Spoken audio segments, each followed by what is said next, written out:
Selamat berjumpa semuanya, para rekan-rekan mahasiswa yang mengambil mata kuliah Kapital Sosial. Nah, pada saat ini saya hendak menyampaikan bahwa perkuliahan kita ini bisa dilihat seluruh materinya itu nanti pada RPS atau Rencana Pembelajaran Semester yang akan diunggah di LMS. Jadi pesan saya, rajin-rajinlah untuk melihat LMS. Nanti di LMS itu akan diunggah juga selain RPS, diktat perkuliahan kita, dan juga kontrak perkuliahan.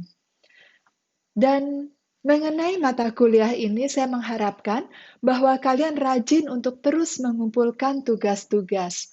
Karena kalau tidak mengumpulkan satu kali saja tugas, itu bukan hanya kehilangan nilai tugas, tapi juga kehilangan nilai presensi. Sebelumnya, saya ingin mengajak kalian untuk melihat fenomena yang kontradiktif. Apa itu? Ada cukup banyak negara yang alamnya itu sangat kaya. Tanahnya subur, serasa kalau kita lempar apa saja, benih apa saja, pasti akan tumbuh. Dan kemudian kawasannya juga luas.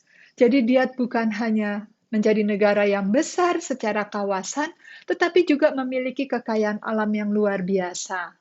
Mungkin maritimnya luar biasa dengan ikan, kemudian rumput laut dan berbagai kekayaan laut, kemudian tanahnya juga mengandung berbagai tambang, sumber-sumber mineral, dan sebagainya, dan masih banyak kekayaan alam lainnya, hutan, flora, dan fauna.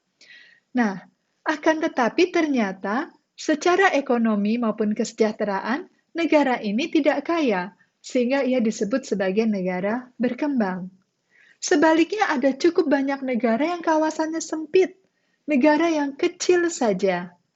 Bahkan cuacanya seringkali dingin, tidak menentu, lalu alamnya juga miskin, tandus, gersang, atau bahkan rawan gempa.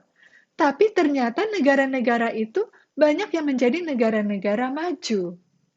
Nah, ini adalah suatu fenomena kontradiktif yang menunjukkan kepada kita bahwa kemajuan atau kemunduran sebuah negara tidak hanya ditentukan semata-mata oleh kekayaan alamnya saja. Artinya, kita tidak bisa hanya menggantungkan diri kepada kekayaan alam, atau dalam hal ini sumber daya alam. Ada suatu kapital yang lain yang perlu kita gali, yang bisa membuat sebuah negara menjadi sejahtera, sekalipun alamnya miskin.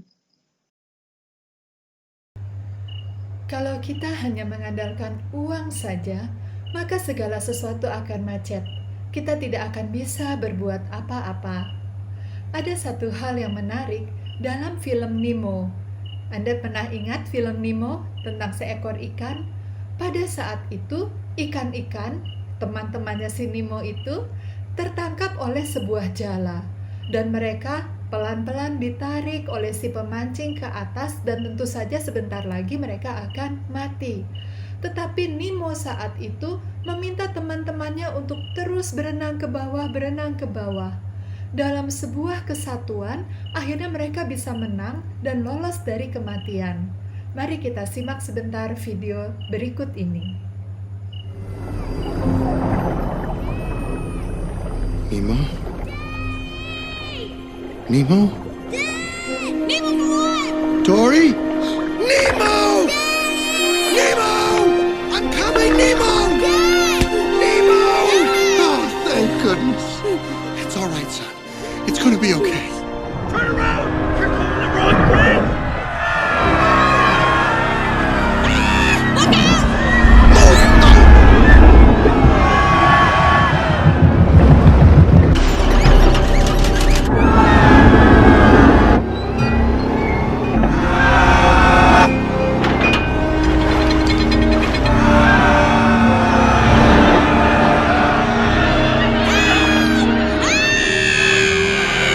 Dory! Come on! Help! Dory! Get us out! No, no, no, no! Dory! Dad, I know what to do! Nemo! No! We have to tell all the fish to swim down together! Get out of there I now! know this will work! No, I am not gonna lose you again! Dad, there's no time! It's the only way we can save Dory! I can do this! You're right. I know you can. Lucky Finn! Now go! Hurry! Tell all the fish to swim down! Well, you heard my son? Come on! Dory, you have to tell everybody to Swim down together! You understand what I'm saying to you? Swim down! Everybody swim down! Come on, you have to swim down! Swim down, okay? Down! Swim down! Swim down! Swim down!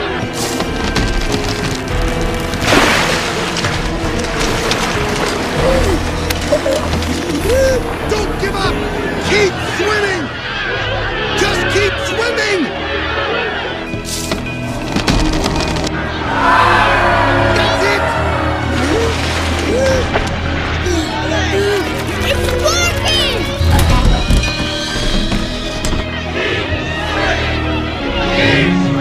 Just keep swimming! Keep swimming! Come on, Dad! You're doing great, son! That's my dad! Come on, let's get to the bottom! Keep swimming! Just keep swimming. Just keep swimming. Almost there!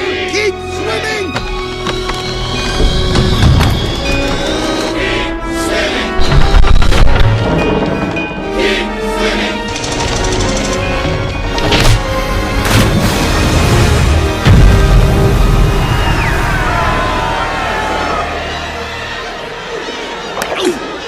Dory!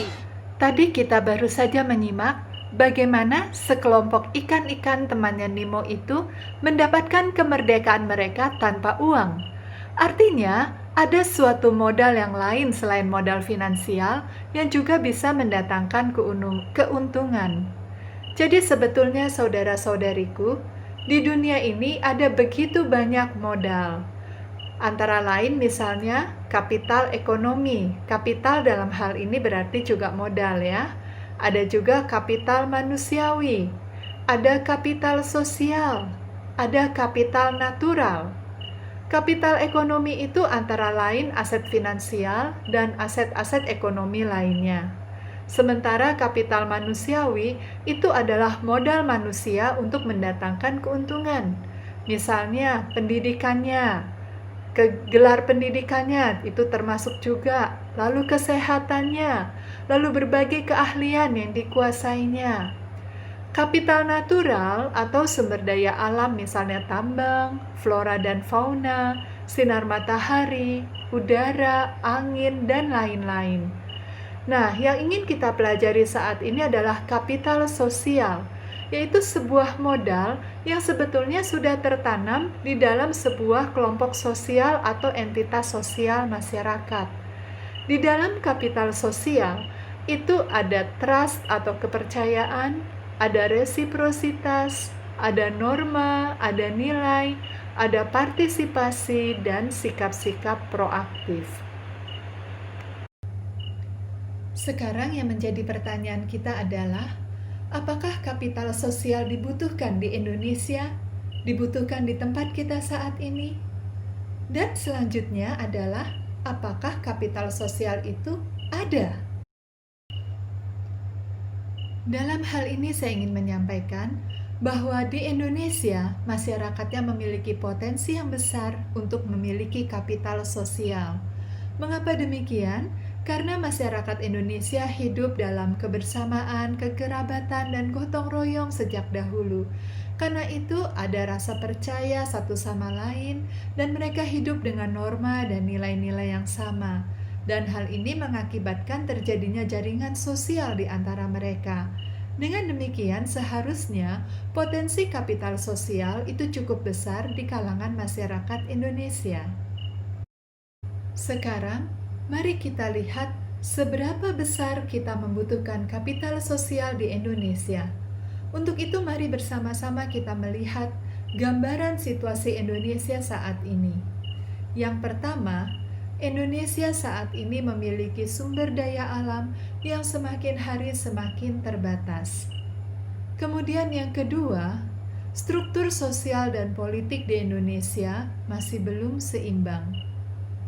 Lalu yang ketiga, ada ketergantungan yang masih cukup besar dari bangsa Indonesia terhadap bangsa asing atau pihak asing. Dan kita bersama-sama tahu bahwa korupsi masih merajalela di Indonesia dalam berbagai level pemerintahan maupun juga di kalangan swasta. Dan saudara-saudariku, kita sadari di banyak tempat rakyat semakin lama semakin individualis. Apa yang dahulu terasa semangat gotong royong, kekerabatan yang kuat, sekarang di banyak tempat hal itu terasa semakin menipis. Dan kemudian yang terakhir, semua hal ini membuat modal ekonomi atau modal finansial menjadi terbatas. Banyak masyarakat Indonesia yang hidup miskin. Atau banyak yang kaya, tetapi negaranya tetap miskin, karena dia kaya hanya untuk dirinya sendiri. Baik, untuk semakin mengerti situasi dari negara kita sendiri, pada saat ini saya meminta kalian para mahasiswa untuk mencari contoh-contoh kasus nyata mengenai situasi Indonesia yang ada. Yang pertama mengenai sumber daya alam yang semakin lama semakin terbatas. Silahkan kalian berikan contohnya, misalnya apa. Kemudian struktur sosial politik yang belum seimbang. Juga ketergantungan pada negara asing atau pihak asing yang masih besar. Berikan contohnya, misalnya peristiwa apa atau kasus apa. Juga korupsi yang merajalela. Hal ini banyak ya, ada berita-berita di berbagai media sosial dan sebagainya. Carilah contoh kasus dari sumber-sumber yang terpercaya. Kemudian rakyat yang semakin lama semakin individualis. Contohnya seperti apa? Kemudian modal ekonomi atau modal finansial semakin terbatas. Silahkan kalian tuliskan contoh-contoh itu, namun sekali lagi contoh itu harus sungguh-sungguh nyata. Jadi dari sumber-sumber yang bisa dipercaya. Saudara-saudari yang terkasih, yang perlu kita pegang dan kita ingat selalu adalah bahwa modal atau kapital itu adalah sesuatu yang dapat mendatangkan keuntungan. Misalnya kita punya modal tanah. Tanah itu menjadi modal. Mengapa? Karena di tanah itu kita bisa menanam padi, membuat sawah, sehingga akhirnya mendatangkan uang. Kesehatan itu juga merupakan modal. Kenapa? Karena dengan kesehatan kita, maka kita cukup sehat untuk menanam padi di sawah. Kemudian keterampilan itu juga merupakan modal. Mengapa? Karena dengan keterampilan menanam padi, maka kita bisa menanam padi yang akhirnya bisa panen beras dan mendatangkan uang, begitu ya. Jadi modal atau kapital itu adalah sesuatu yang mendatangkan keuntungan, dan itu bisa macam-macam.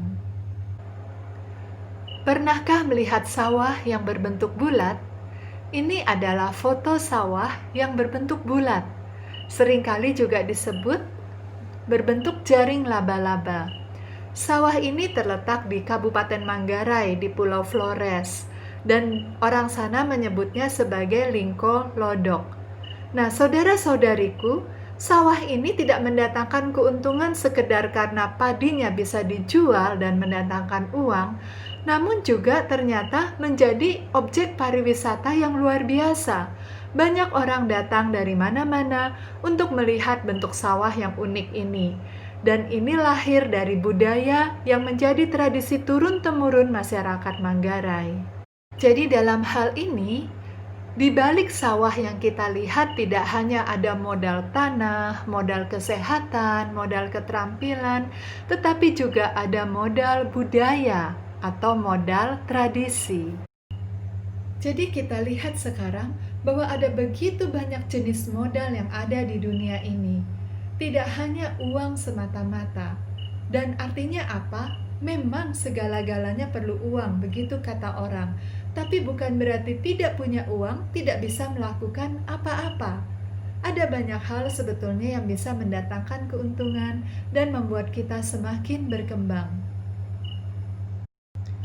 Dan justru di tengah situasi masyarakat tidak punya banyak uang, justru di saat di tengah masa situasi seperti ini ketika krisis ekonomi terjadi di mana-mana, kita harus memberikan perhatian yang lebih besar terhadap modal-modal non-finansial. Dan modal yang sebetulnya selalu bisa kita temukan dimanapun adalah kapital sosial. Kenapa? Karena kapital sosial ini sudah tertanam di dalam sebuah entitas masyarakat, sebuah kelompok masyarakat. Karena itu penting bagi kita semua untuk mendalami apa itu kapital sosial. Kapital sosial dapat dimengerti sebagai totalitas norma, relasi sosial, dan jaringan institusi sosial yang mengembangkan perilaku kooperatif di kalangan masyarakat. Bisa juga kapital sosial didefinisikan sebagai segala sesuatu yang membuat masyarakat bersekutu untuk mencapai tujuan atas dasar kebersamaan yang di dalamnya diikat oleh nilai dan norma yang dipatuhi bersama pula. Saat ini, saya ingin supaya Anda coba untuk membaca lagi dan menyimak sungguh-sungguh apa yang dimaksud dengan kapital sosial sebagaimana tertulis berikut ini.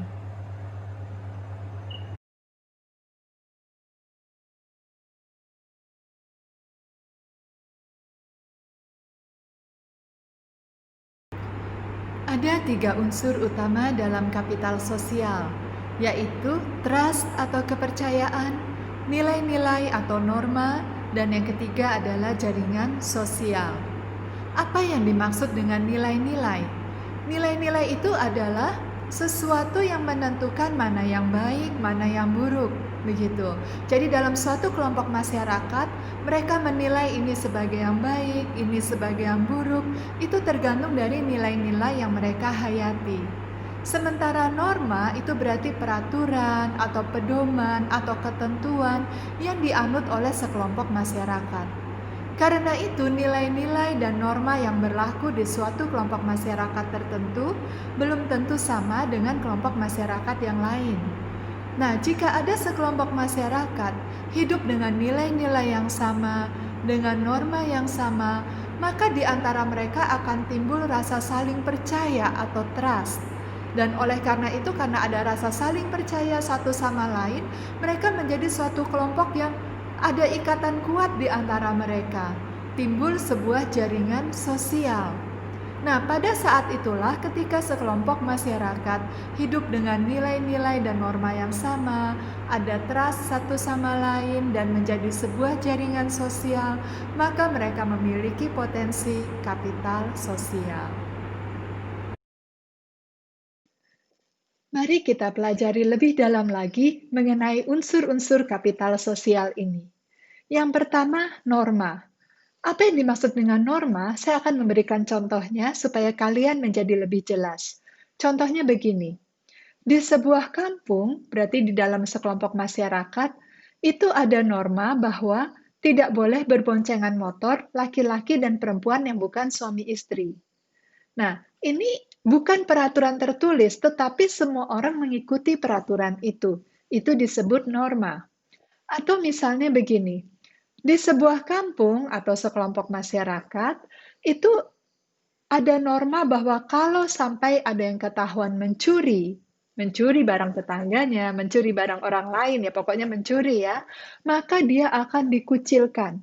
Tidak boleh ikut acara-acara yang ada di masyarakat. Nah, lalu bedanya dengan nilai bagaimana? Jadi kalau normanya itu jadi aturan bahwa kalau yang ketahuan mencuri akan dikucilkan, nilainya itu adalah nilai kejujuran yang dihayati oleh masyarakat di kampung tersebut. Nah, kemudian karena masyarakat itu hidup dalam nilai-nilai yang sama, dalam norma yang sama, maka di antara mereka tumbuh trust. Trust ini bagaimana? Trust ini adalah rasa percaya. Dan dalam kapital sosial, trust ini begitu penting karena trust ini bisa membuat terjadinya kemudahan-kemudahan transaksi. Jadi misalnya, karena kita percaya pada seseorang, maka kita mau membeli barangnya. Kita percaya bahwa dia tidak akan menipu kita. Atau karena kita percaya pada seseorang, maka kita berani menjual barang kita walaupun dia belum punya uang, misalnya begitu. Karena kita percaya dia pasti akan membayar pada waktu yang dijanjikannya. Dan trust ini tidak hanya membangkitkan atau memperlancar transaksi jual-beli, tetapi transaksi di sini bisa diartikan juga secara tidak harfiah ya. Jadi misalnya memperlancar pembangunan. Karena adanya trust, jadi mereka mau untuk bergotong royong, mau dengan mudah bersama-sama menyumbangkan apa yang mereka miliki untuk pembangunan bersama, karena mereka percaya bahwa apa yang mereka sumbangkan itu tidak akan sia-sia, tetapi akan menjadi suatu pembangunan yang nyata. Nah, oleh karena itu, karena ada rasa percaya satu sama lain, maka seolah-olah ada tali yang mengikat masyarakat tersebut. Dengan perkataan lain, mereka hidup dalam sebuah jaringan sosial. Nah, sekelompok masyarakat yang seperti inilah yang memiliki potensi kapital sosial yang kuat. Dalam sekelompok masyarakat yang kapital sosialnya kuat, maka di sana ada beberapa hal ini yang akan terjadi. Yang pertama, ada partisipasi dalam jaringan. Artinya apa? Masyarakatnya aktif.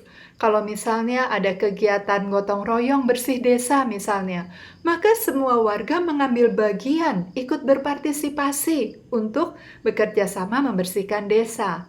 Atau misalnya ada masalah bencana, atau masalah pemilihan kepala desa, atau pemilihan pengurus PKK, atau apapun itu, biasanya setiap warga itu mengambil bagian ya, berpartisipasi dalam jaringan sosial tersebut. Kemudian ada reciprocity atau saling begitu ya, saling menolong, saling memperhatikan, saling menghargai, dan ada trust, ada norma sosial, ada nilai budaya yang hidup. Jadi nilai-nilai yang dihayati itu betul-betul dihayati dalam kehidupan mereka sehari-hari, membudaya di kalangan masyarakat itu. Lalu ada tindakan proaktif dari anggota. Mereka bukan sekedar menjadi masyarakat yang pasif, walaupun mungkin mereka berada jauh dari pusat negara, begitu ya, berada di daerah yang terpencil, tapi tidak mustahil pembangunan bisa tetap berjalan, transaksi tetap bisa berjalan, masyarakatnya tetap sejahtera. Mengapa? Karena mereka merupakan anggota-anggota masyarakat yang proaktif. Lalu ada kerjasama yang bagus dalam kelompok. Itu otomatis ya konsekuensi dari semua unsur-unsur yang tadi. Dan juga identitas kolektif menguat. Artinya apa? Identitas mereka sebagai satu kelompok itu kuat begitu karena mereka merupakan kesatuan yang memiliki identitas tertentu. Berbicara mengenai partisipasi dalam jaringan, hal itu terjadi karena di dalam diri setiap anggota masyarakat itu ada civility. Maksudnya bagaimana? Mereka merasa mereka merupakan bagian dari kelompok itu. Mereka merupakan warga, menjadi salah satu anggota keluarga dari kelompok masyarakat tersebut. Kemudian ada unsur voluntary. Karena mereka ada rasa memiliki, merasa bagian dari warga, maka timbul sikap voluntary atau sikap ikhlas, sikap rela dalam mengambil bagian dalam setiap program, entah dengan sumbang tenaga, sumbang waktu, sumbang uang, atau apapun itu. Mereka akan melakukan dengan ikhlas. Kemudian juga ada unsur equality. Equality ini merupakan semangat egaliter, di mana kelompok masyarakat itu merasa adanya kesetaraan. Tidak ada perbedaan gender, tidak ada darah biru, darah merah, darah pink, begitu ya. Jadi mereka merasa semuanya itu setara. Dan kemudian ada freedom, ada kebebasan dalam berpendapat, kebebasan dalam menyuarakan apa yang merupakan aspirasi-aspirasinya. Dan suasana yang seperti ini membuat masyarakat itu mudah berpartisipasi dalam jaringan sosial yang ada. Dalam suatu masyarakat yang kapital sosialnya cukup tinggi, maka di sana biasanya akan kita jumpai unsur resiprositas, yaitu suatu unsur yang bisa kita lihat karena masyarakatnya itu saling menghargai satu sama lain, saling menolong satu sama lain. Misalnya saja jika ada satu warga yang sakit, maka warga yang lain memberikan perhatiannya dengan menjenguk, atau ada yang membantu mengantar ke rumah sakit, dan sebagainya. Jadi di sini ada muncul nuansa altruisme, nuansa kasih sayang, saling menolong, saling menghargai, semuanya serba saling, begitu ya. Dan dalam situasi dan kondisi masyarakat yang seperti itu, bisa kita bayangkan tentu saja di antara masyarakat itu, antar sesama warga muncul trust satu sama lain, muncul rasa percaya satu sama lain. Karena lewat perjalanan waktu, mereka menjalani kehidupan dengan nilai-nilai dan norma yang sama, mereka bisa melihat bagaimana setiap orang itu bisa diandalkan. Setiap orang itu ikut mengambil bagian dalam setiap hal yang ada di kampung itu misalnya. Dan ada resiprositas satu sama lain. Sehingga dengan demikian trust itu menjadi mudah tumbuh di antara mereka. Foto ini hendak menggambarkan sebuah norma sosial yang ada di sebuah kampung. Apa itu? Jadi begini, kampung itu terletak di atas sebuah bukit, dan untuk mencapai kampung itu, orang harus mendaki bukit sekitar 4 kilometer. Nah, pada waktu itu, kondisinya adalah tidak ada jalan, sehingga kalau orang harus berjalan kaki mencapai kampung, mereka harus melewati jalan setapak, melewati hutan-hutan dengan pohon-pohon yang lebat, dan membawa parang untuk bisa membuka jalan sana-sini, karena rumput semak-semak itu tumbuh terus dengan cepat. Jadi hari ini buka jalan, besok sudah tertutup lagi, besoknya kalau mau jalan, bawa parang, buka jalan lagi, begitu. Nah, kemudian penduduk ini memiliki ide untuk bergotong royong bersama-sama membangun jalan.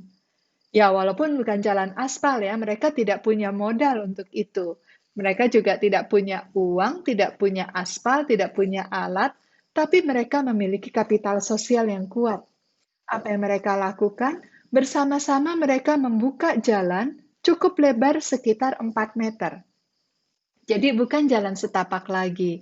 Dan kemudian mereka mengumpulkan batu-batu dari kali, dari hutan, dari berbagai tempat di sekitar itu yang kemudian ditumpuk di sepanjang pinggiran jalan. Maksudnya apa? Supaya nanti kalau jalan sudah dibuka, mereka akan melakukan pengerasan dengan batu. Sehingga jalan itu tidak mudah lagi tertutup.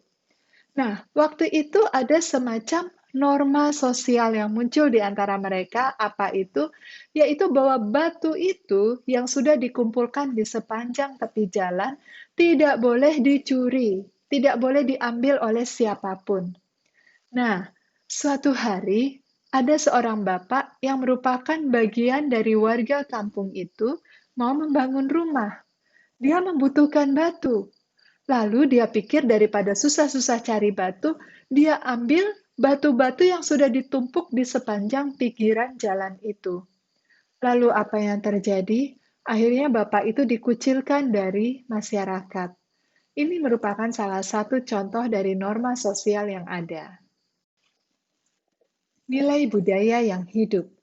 Tidak bisa kita pungkiri bahwa apa yang sudah menjadi tradisi dari generasi ke generasi dan membudaya di kalangan masyarakat itu seringkali mendatangkan keuntungan.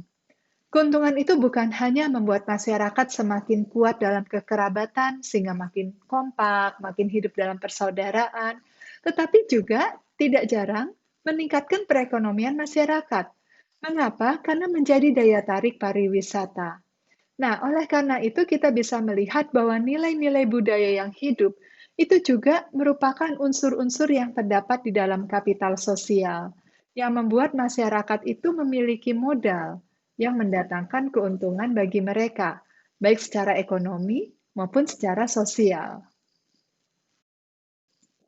Tindakan proaktif dari anggota itu juga memberikan peranan yang sangat penting dalam kesuksesan maupun kemajuan. Bayangkan apabila misalnya kita di kampus mengadakan sebuah acara retret, lalu para mahasiswa itu begitu pasif, diajak begini, diam, ditanya begitu, diam. Tentu acara tidak akan berjalan dengan lancar dan baik. Acara menjadi membosankan dan tidak menyenangkan. Nah, oleh karena itu, sikap proaktif dari setiap anggota jaringan sosial itu merupakan hal yang penting dalam kapital sosial. Dan masyarakat yang kapital sosialnya kuat, identitas kolektifnya juga menguat. Mengapa demikian? Karena ada kesatuan di antara mereka. Mereka hidup dengan saling percaya satu sama lain, menghidupi nilai-nilai dan norma-norma yang sama, dan menjadi sebuah jaringan sosial yang memiliki identitas tertentu. Dan identitas kelompok masyarakat ini atau disebut identitas kolektif itu semakin lama semakin kuat dengan seiringnya semakin bersatunya mereka.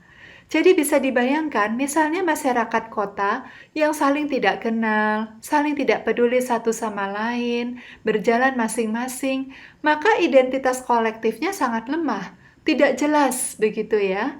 Lain kalau misalnya masyarakat-masyarakat di desa misalnya yang masih hidup dalam kekerabatan yang kuat dan memiliki kapital sosial yang kuat. Dari tadi kita mengambil contoh kapital sosial di desa atau di kampung-kampung. Apakah kapital sosial itu hanya berlaku di desa atau di kampung-kampung? Tentu saja tidak. Saya memberikan contoh itu supaya lebih mudah dicerna karena kita banyak tinggal di kampung-kampung atau di desa, sehingga mudah membayangkan. Akan tetapi kapital sosial ini bisa juga berlaku di perusahaan-perusahaan. Jadi sebuah perusahaan yang memiliki nilai-nilai dan norma-norma tertentu yang dihidupi oleh seluruh anggota perusahaan, mulai dari manajer, karyawan, sampai ke CEO atau pemilik, begitu ya, itu akan memunculkan trust satu sama lain dan menjadikan mereka sebuah jaringan sosial di dalam perusahaan tersebut. Budaya yang hidup itu adalah budaya organisasi yang hidup di dalam perusahaan. Dan biasanya budaya organisasi ini terbentuk lewat penanaman nilai-nilai yang memang sudah sejak semula itu ditanamkan oleh pihak perusahaan untuk dapat mewujudkan visi dan misi perusahaan. Bukan hanya perusahaan, tapi juga organisasi. Entah itu organisasi sosial, organisasi olahraga, klub-klub sepak bola, dan sebagainya. Juga tentunya organisasi politik. Semoga setelah mendengarkan penjelasan-penjelasan tadi, kalian para mahasiswa yang mengikuti kuliah kapital sosial dapat semakin mengerti dan memahami apa itu kapital sosial dan bagaimana dia berguna baik di kampung, di perusahaan, maupun di organisasi. Dan itu justru akan semakin berguna ketika kita tidak bisa untuk mengandalkan modal ekonomi semata-mata atau modal sumber daya alam semata-mata. Nah, walaupun misalnya kita miskin secara ekonomi, miskin secara sumber daya alam, jangan khawatir. Dengan kapital sosial, kita juga bisa berkembang. Dan ini dibuktikan dengan begitu banyak negara-negara maju, walaupun dia secara alam dia miskin, sering bencana, iklimnya sering kali dingin, begitu ya. Tapi mereka bisa menjadi negara-negara yang maju. Mereka menjadi negara-negara yang kaya. Dan ini terjadi karena apa? Karena kapital sosial di negara itu kuat. Kapital sosialnya tidak hanya di kampung A, kampung C, kampung Z, tetapi kapital sosial itu mencakup seluruh negara. Dan ini luar biasa, bisa membawa negara dalam kemajuan yang pesat. Nah, supaya kita semakin memahami kapital sosial, saya akan memberikan kuis yang perlu kalian isi. Jadi silahkan dijawab pertanyaan-pertanyaan dari kuis tersebut, dan jangan lupa juga tugas saya yang tadi, supaya semakin mengenal situasi Indonesia, carilah contoh-contoh apa yang diminta berkaitan dengan situasi Indonesia. Yang pertama, sebutkan salah satu kapital yang kau ketahui dan jelaskan. Yang kedua, bagaimana situasi Indonesia saat ini dan berikan contohnya. Ini adalah pertanyaan yang tadi saya minta ya, yaitu mencari contoh-contoh mengenai situasi Indonesia saat ini dari sumber-sumber yang terpercaya. Ketiga, apa yang dimaksud dengan modal? 4. Apa pengertian kapital sosial? 5. Sebut unsur-unsur utama kapital sosial. 6. Jelaskan keterkaitan norma, jaringan, dan trust. 7. Sebutkan unsur-unsur lain dalam kapital sosial selain norma, trust, dan jaringan sosial. Selanjutnya, partisipasi dalam jaringan meliputi 4 hal. Apa saja? Kemudian, apa yang dimaksud dengan civility, voluntary, equity, dan freedom? Kemudian, resiprositas itu mengandung nuansa apa? Dan terakhir, silahkan jelaskan apa yang dimaksud dengan altruisme. Silahkan jawab kuis ini dan kemudian masukkan ke LMS dalam bentuk PDF. Apabila Anda sudah mengunggah kuis ini, maka Anda akan mendapatkan nilai kuis dan juga nilai presensi. Jadi jangan sampai tidak buat ya. Terima kasih semuanya, selamat bekerja dan selamat belajar.